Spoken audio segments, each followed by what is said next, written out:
अस्सलामुअलैकुम। अस्सलामुअलैकुम। बिस्मिल्लाहिर्रहमानिर्रहीम। Use of significant figures, Punjab text book board, new book, new syllabus, article 1.4 significant figures का use. Question जो कि एक्सरसाइज में भी मौजूद है, आप देख सकते हैं यहाँ पे एक्सरसाइज कॉम्प्रिहेंसिव क्वेश्चन। ये 1.3 ए है, इसको आप मार्क करेंगे जिस वक्त आप इसे तैयार कर लेंगे, याद कर लेंगे, लिख लेंगे, तो इट मीन्स आपका ये एक्सरसाइज का कॉम्प्रिहेंसिव क्वेश्चन भी हो गया। 5 नंबर का लॉन्ग क्वेश्चन एक्सरसाइज में आ सकता है, टेस्ट में आ सकता है। क्वेश्चन ये है कि what is meant by significant figures. Significant figures से क्या मुराद?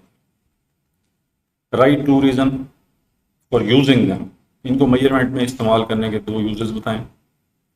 How to find the uncertainty in a timing experiment, ये भी बताना है कि टाइमिंग एक्सपेरिमेंट में इसे कैसे इस्तेमाल करते हैं। Such as the time period of simple pendulum, मिसाल के तौर पर आगे बता रहा है कि जैसे सिंपल पेंडुलम में टाइमिंग एक्सपेरिमेंट है, उसके अंदर स्टॉप वॉच यूज़ करते हैं, तो आपको बताना होगा कि उसमें अनसर्टेनिटी जो है वो क्या होगी।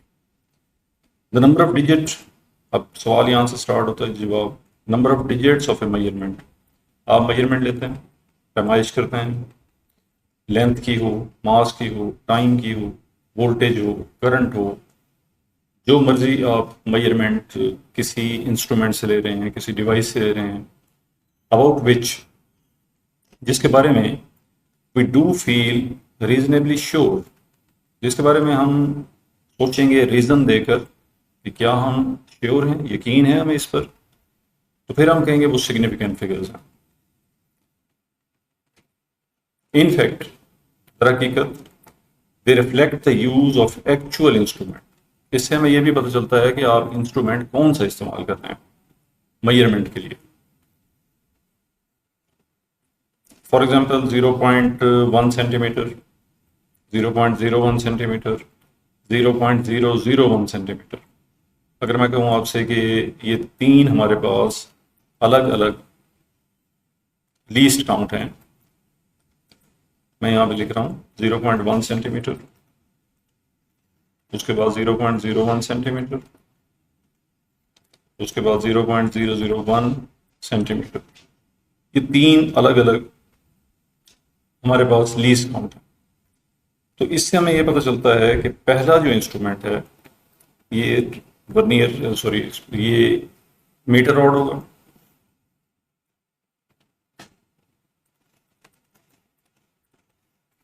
जो दूसरा है ये वर्नियर कैलिपर होगा,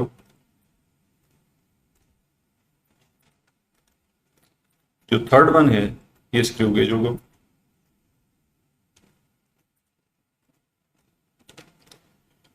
ये भी मैंने लेंथ की मिसाल दी है। इसी तरह से किसी भी मेजरमेंट में ये एग्जांपल हो सकती है कि हम उसकी पहचान कर सकते हैं, यकीन नहीं है कि पहचान हो जाए, कर सकते हैं उसकी पहचान। अब इसके बाद आते हैं ये इंपॉर्टेंस ऑफ सिग्निफिकेंट फिगर्स। जब आप कैलकुलेटर यूज कर रहे होते हैं तो इसकी इंपॉर्टेंस क्या, अब यूजेस बताए हैं, तो वहाँ पे एक बात ये भी है कि जब हम इसे इस्तेमाल करते हैं तो क्या होगा। Calculator results often show many digit, calculator पे जब आप मल्टीप्लाई करते हैं, डिवाइड करते हैं, तो अमूमन उसके ऊपर बहुत सारे डिजिट्स आ जाते हैं, इवन उसकी स्क्रीन फुल हो जाती है। हर केस में नहीं होता है ऐसा, मतलब आप 1 को 2 पे डिवाइड करें तो 0.5 आएगा, हर केस में ऐसा नहीं है। बट अगर आप 22 को 7 पे डिवाइड करें तो स्क्रीन भर जाएगी उसकी। तो डेसिमल पॉइंट के बाद अमूमन बहुत सारे डिजिट्स होते हैं। These extra digits can create a false impression of very high accuracy, तो ऐसे लगता है कि जैसे 12 डिजिट आ गए तो इसका मतलब एक्यूरेसी बहुत ज़्यादा है 12 डिजिट तक, बट ऐसा होता नहीं है एक्चुअली। उसमें सिग्निफिकेंट फिगर कम होते हैं, वो हमें रूल्स के तहत देखना पड़ेगा। Need for correct significant figures, ज़रूरत क्यों है इसकी, सिग्निफिकेंट फिगर्स करेक्ट होने की क्या ज़रूरत है।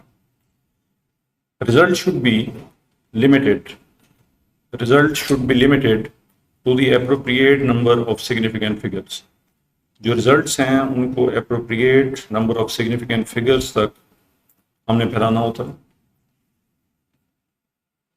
कि एक लिमिट है, जो लिमिट लीस्ट काउंट उसके ऊपर लगा होता है, हम उससे आगे नहीं जा सकते। फॉर एग्जाम्पल 0.1 सेंटीमीटर है, मीटर रूल से यूज कर रहे हैं, तो पॉइंट के बाद सेंटीमीटर में सिर्फ एक ही डिजिट होगा, इससे ज़्यादा नहीं। इसे वो बता रहे कि लिमिट है, हद लग गई उसके ऊपर। Observation must be recorded while considering the least count, observation को रिकॉर्ड किया जाएगा of the instrument used. Observation must be recorded while considering the least count of the instrument used, जो मुशाहिदा होगा वो रिकॉर्ड किया जाएगा लीस्ट काउंट को consider करते हुए। Calculated result must reflect the correct number of significant figures, जो हम रिजल्ट कैलकुलेट करते हैं उसमें नुमायां अदाद यानी सिग्निफिकेंट फिगर्स के करेक्ट नंबर का होना जरूरी है। अनसर्टेनिटी को कंसीडर करना, ये पॉइंट भी हो चुका है। इसके बाद कंसीडरिंग अनसर्टेनिटी, अनसर्टेनिटी को कंसीडर करना। एवरी मेजरमेंट कैरीज सम अनसर्टेनिटी, हर मेजरमेंट में कुछ ना कुछ अनसर्टेनिटी होती है। Result should be rounded appropriately based on the level of uncertainty, और रिजल्ट को उस अनसर्टेनिटी के लेवल तक हमें राउंड ऑफ करना होता है। यूज ऑफ साइंटिफिक नोटेशन, ये बेहतर है कि हम अपने रिजल्ट को साइंटिफिक नोटेशन में लिखें। साइंटिफिक नोटेशन शो करता है नंबर ऑफ सिग्निफिकेंट फिगर्स को, और जो अबहाम होता है, जो शक होता है, उसको दूर कर देता है। अब मिसाल से देखें इसे कि अगर हमारे पास मास है 3.145 प्लस माइनस 0.001 ग्राम, अभी जो प्लस माइनस 0.001 ग्राम है ये एक्चुअली लीस्ट काउंट बता रहा है, इसलिए पॉइंट के बाद 145 तीन डिजिट आए हैं, क्योंकि पॉइंट के बाद डेसिमल में 3 पॉइंट है। उसके बाद है लिवर बैलेंस, मास 3.1 प्लस माइनस 0.1 ग्राम, इसमें आप देखें 0.1 ग्राम लीस्ट काउंट है और पॉइंट के बाद 1 ही डिजिट आया हुआ है। Usually the uncertainty plus minus 0.001 ग्राम, ये पहले वाली रीडिंग है इलेक्ट्रॉनिक बैलेंस की। 0.1 ग्राम ये लिवर बैलेंस की है, is dropped, and it is understood that the number quoted as an uncertainty of at least 1 unit in the last digit, जो last digit है, जैसे 1 है इसके अंदर भी 1 है, कर्सर आप देख रहे हैं 1 और ये 1 के ऊपर है। All digit which are quoted are called significant figures, जितने भी डिजिट कोट किए जाएंगे वो सिग्निफिकेंट ही कहलाएंगे। तो फिर डेफिनेशन ये है कि किसी भी मेजरमेंट में जो एक्यूरेटली नोन डिजिट हैं और एक डाउटफुल डिजिट होता है जो एक्सट्रीमली राइट पे लिखा होता है, एक्सट्रीमली राइट पे, जैसे 3.145 तो एक्सट्रीमली राइट पे चेक करें क्या लिखा हुआ है 5, 3.1 में एक्सट्रीमली राइट पे क्या लिखा हुआ है 1, तो एक डिजिट डाउटफुल होता है। इसको भी देखेंगे डिटेल से कि क्यों डाउटफुल होता है। सिग्निफिकेंट फिगर्स को अगर हम करेक्टली यूज करें तो एग्जैक्ट अनसर्टेनिटी हमें मालूम हो जाती है। मिसाल के तौर पर साइंटिस्ट हैं, इमीडिएटली रियलाइज दैट कि जो मास है 3.145 ग्राम ये ज़्यादा एक्यूरेट है, इसी केस में सिग्निफिकेंट फिगर ज़्यादा है बनिस्बतन 3.1 ग्राम के, reflecting the use of a better और मोर प्रिसाइज इंस्ट्रूमेंट। तो इसका मतलब ये हुआ कि हमें वो इंस्ट्रूमेंट यूज़ करना चाहिए जिसका लीस्ट काउंट कम से कम हमें दस्तयाब हो। रीजंस क्या हैं इस सिग्निफिकेंट फिगर को यूज़ करने की?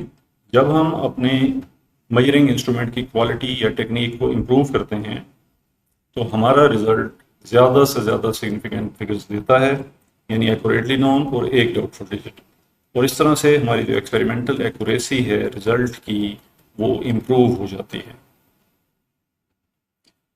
Working with significant figures, timing uncertainty पूछी गई थी। अगर हमने डिटरमिन करनी है अनसर्टेनिटी किसी टाइमिंग एक्सपेरिमेंट में, जैसे कि time period of simple pendulum, तो फिर हम क्या करेंगे? Divide the least count of the stopwatch by the number of oscillations measured.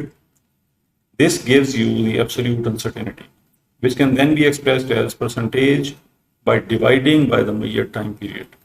तो उसके बाद फिर हम परसेंटेज भी निकाल सकते हैं। तो ये हमारा टॉपिक जो है एक कंप्लीट हो गया, जो कि 5 नंबर का था, यहाँ कंप्लीट होता है। उसके बाद अगला जो सवाल आपको नज़र आ रहा है ये इंशाल्लाह नेक्स्ट लेक्चर में देखेंगे। और आप सब जो है वो इस वक्त ये टॉपिक आपने सुना फिज़िकल में और ऑनलाइन में, जैसे कि यूट्यूब पे लेक्चर है, इसमें डिफरेंस तो होता है। फिज़िकल आप सवाल पूछ सकते हैं अगर कोई जहन में आया, कोशिश ये होती है कि आपको सारे सवाल बता दिए जाएँ, कोई भी लाइन कोई भी चीज़ समझ नहीं आ रही तो फिज़िकल प्रेजेंस में ज़्यादा बेहतर तरीके से ये चीज़ समझी जा सकती है। बट आप रिवीजन कर सकते हैं, आप बार बार पढ़ सकते हैं, समझ सकते हैं, इसको लिख सकते हैं। तो अगर आप ऐसा करेंगे तो ज़्यादा बेहतरी हो जाएगी, आपका टाइम वेस्ट नहीं होगा।